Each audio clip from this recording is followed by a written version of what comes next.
Welcome to Watch Mojo, and today we're counting down our picks for the plagiarism controversies that resulted in old songs becoming new again. Anything less than the best is a felony. Number 10. Carry On by Lil Nas X versus Carry On by Bobby Caldwell. Lil Nas X's smash hit Old Town Road featured a 9 Inch Nails sample approved by Trent Reznor himself. However, he found himself in legal hot water with this track. My flow's so cold, you notice it. My dreams unfold, behold. A California publisher hit Lil Nas X with a $25 million lawsuit in 2018, claiming that his mixtape track Carry On appropriated elements of Bobby Caldwell's song of the same name. Carry on, though it may be hard to understand it. Caldwell's smooth style of modern blue-eyed soul was a hit back in the 80s, but it could easily be argued that very few of Lil Nas X's fans might have been aware of the similarities. Yeah, I keep secrets, can't tell a soul. Trust me and myself, that's all I know. Regardless, the influences seem to be little more than just cursory for many critics and journalists, and the lawsuit remains unsettled at the time of this writing. Number 9. Sapphire by Bad Bunny versus Get Your Freak On by Missy Misdemeanor Elliott. The music business is exactly that, a business. There's often a number of people behind the scenes that are responsible for writing, producing, and otherwise bringing a song to life. Missy Misdemeanor Elliott successfully negotiated 25% of the royalties from Bad Bunny's Sapphire after it was revealed that the latter contained an uncleared sample from Get Your Freak On. Missy be putting it down. I'm the hottest round. I told y'all can't stop me now. That said, other songwriters and producers also share in that song's collective pie. Yet Sapphire's undeniable success also managed to remind many of us just how good those old Missy Elliott albums were back in the day. Get your freak on, get your freak on, get your freak on. Number 2. Babe, I'm Gonna Leave You by Led Zeppelin versus Babe, I'm Gonna Leave You by Joan Baez. Call this next instance of plagiarism a case of miscommunication. Baby, baby, I'm gonna leave you. Babe, I'm Gonna Leave You was originally written by Ann Breeden, who currently enjoys co-authorship of the Led Zeppelin version from 1969. However, it was Joan Baez's cover of the song from 1962 that reportedly inspired Zepp's arrangement of the tune.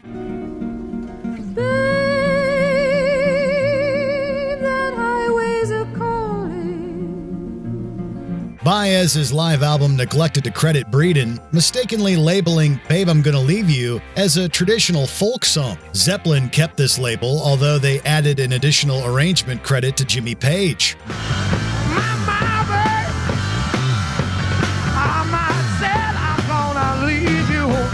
It wasn't until news finally broke of this controversy that both the Baez cover and Breeden original made their way back into the public spotlight.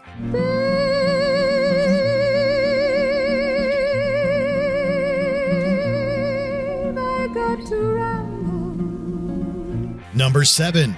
Good For You by Olivia Rodrigo versus Misery Business by Paramore. Artists being influenced by other artists is nothing new, but the complicated business of publishing sometimes necessitates a fluid roster of writing credits.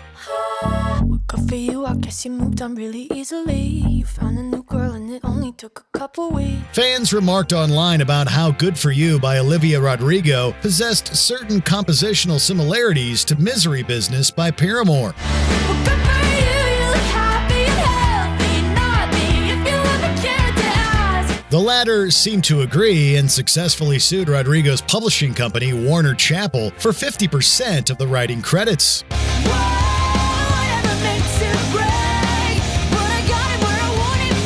Those same fans that first noticed the arguably coincidental kismet between the two tunes are also largely divided today about whether or not those similarities were strong enough to warrant such a hefty share of the profits. Number 6. Shape of You by Ed Sheeran versus No Scrubs by TLC. There is a marked difference between the interpolation of music and a direct sample. The club isn't the best place to find the lovers, so the bar is where I go. Ed Sheeran admitted back in 2017 that his team had made moves to clear his interpolation of No Scrubs by TLC for his hit Shape of You. This means that Sheeran re-recorded the borrowed bit instead of lifting it directly from TLC's original. You say, boy, let's not talk too much. Grab on my waist and put that body on me. Final approval of this interpolation wasn't cleared prior to the song's release, however, and the credits were subsequently revised. This helped bring No Scrubs back to the cultural zeitgeist, but it also added in multiple songwriters to the already crowded Shape of You pot.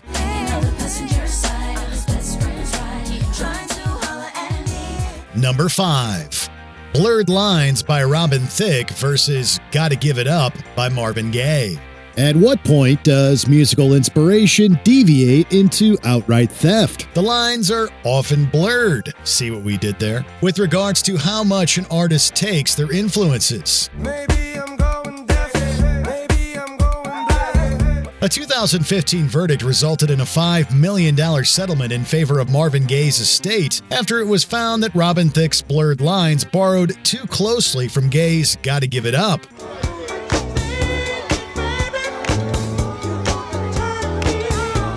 The latter's popularity as a soul legend hasn't really gone away, even years after his death. Yet the lawsuit also lifted Gotta Give It Up's popularity alongside better-known Gaye tracks like Sexual Healing and Let's Get It On.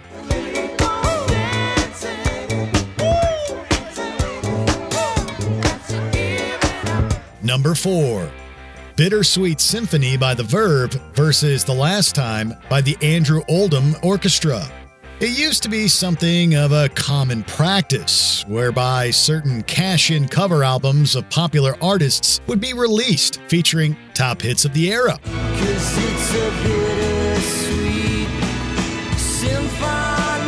The Andrew Oldham Orchestra's cover of The Last Time by the Rolling Stones was created by the legendary rock band's former manager.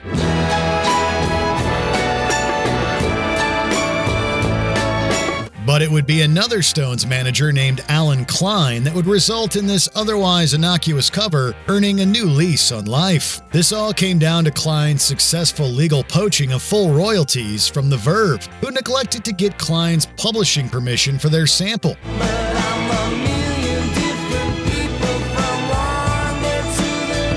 It took until 2019 for Klein's son Jody and the Stones to revert financial revenue back to the Verve songwriter Richard Ashcroft.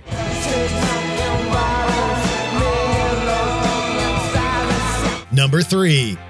Rapper's Delight by the Sugarhill Gang versus Good Times by Chic. The embryonic era of hip-hop was largely the Wild West in terms of sampling, interpolating, and accreditation. Now what you hear is not a test, I'm rapping to the beat. Nile Rodgers and Bernard Edwards from Chic had already enjoyed chart success with their hit Good Times, but it would be their threat of a lawsuit that would perhaps ensure their disco hits' eternal longevity.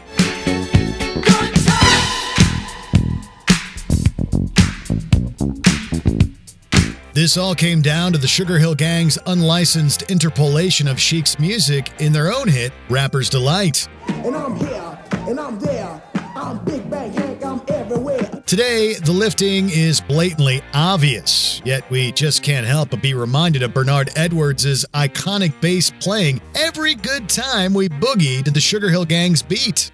With a hip hop, the hippie to the hip, the hip hip, the hopper, you don't stop the rocker to the bang bang boogie, say up jump the boogie to the rhythm of the boogie to beat.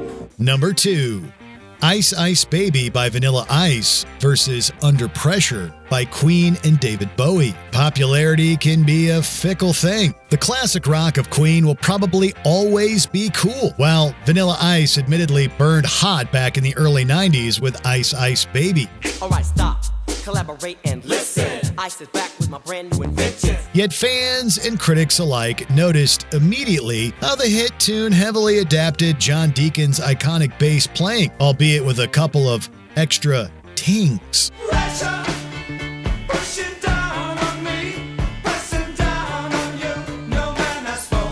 Ice even attempted at the time to distance himself from the controversy, claiming how the tunes weren't the same. Now that the party is jumping, with the bass kicked in and the Vegas all pumping. Today, however, Under Pressure receives unironic love from heritage radio stations, while Ice Ice Baby is primarily left to the dustbin of one-hit wonderdom. Before we continue, be sure to subscribe to our channel and ring the bell to get notified about our latest videos. You have the option to be notified for occasional videos or all of them. If you're on your phone, make sure you go into your settings and switch on notifications. Number 1.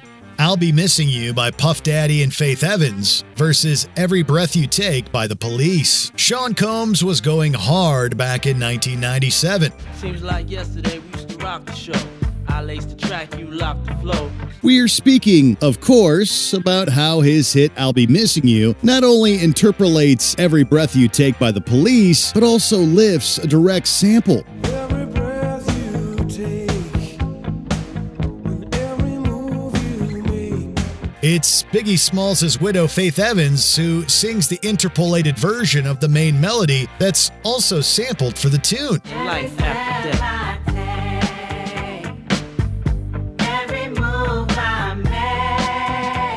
And apparently Combs didn't feel it was necessary to get clearance before sampling the already immensely popular original. Sting may have appeared alongside Combs at the 1997 MTV Video Music Awards, but this was only after successfully suing for 100% of his owed publishing royalties. It should be said, however, that the cross-genre pollination of a classic new wave song and a hip-hop tune did bring a host of new ears to the Police. There are only so many guitar chords and keys on a piano. Should there be a dividing line between artistic inspiration and outright theft? Who makes that line? Let us know your thoughts in the comments. Come as you are, as you were. I'm living in the 80s. Did you enjoy this video? Check out these other clips from Watch Mojo, and be sure to subscribe and ring the bell to be notified about our latest videos.